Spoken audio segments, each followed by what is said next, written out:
मंगिया में सिंदूर सजा के जइबे अपना अजय दीवाना कदम चौक मलमल।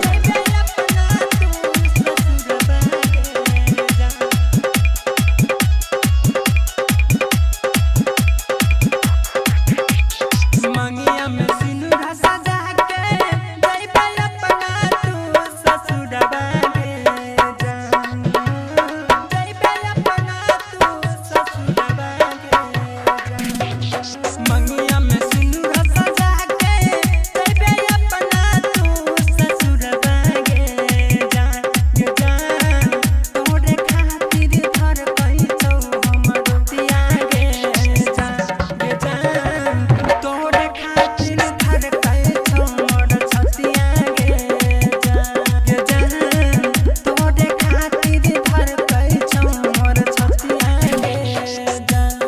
मंगिया में सिंदूर सजा के जइबे अपना तू ससुरबा के जान जइबे अपना तू ससुरबा के जान जान। तोरे खातिर घर कहि छौ मोर छतिया गे जान जान।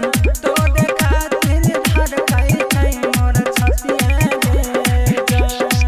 तोरे खातिर घर कहि छौ मोर छतिया गे जान। अजय दीवाना रामधीन दीवाना मलमल।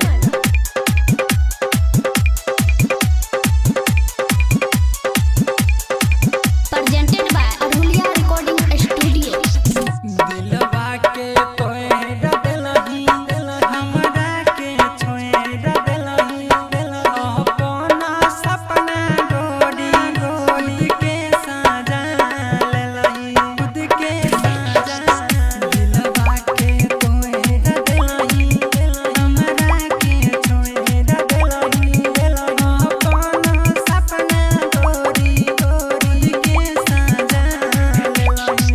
याद जइही तो हमर जाके ससुरा में फोनवा करी हे गे जान। नहीं तू हमरा के भूलई हे गे जान जान। तोरे खातिर धर कहि छै मोर छतिया गे जान जान। तोरे खातिर धर कहि छै मोर छतिया गे जान। तोरे खातिर धर कहि छै मोर छतिया गे जान। अजय दीवाना रामधीन दीवाना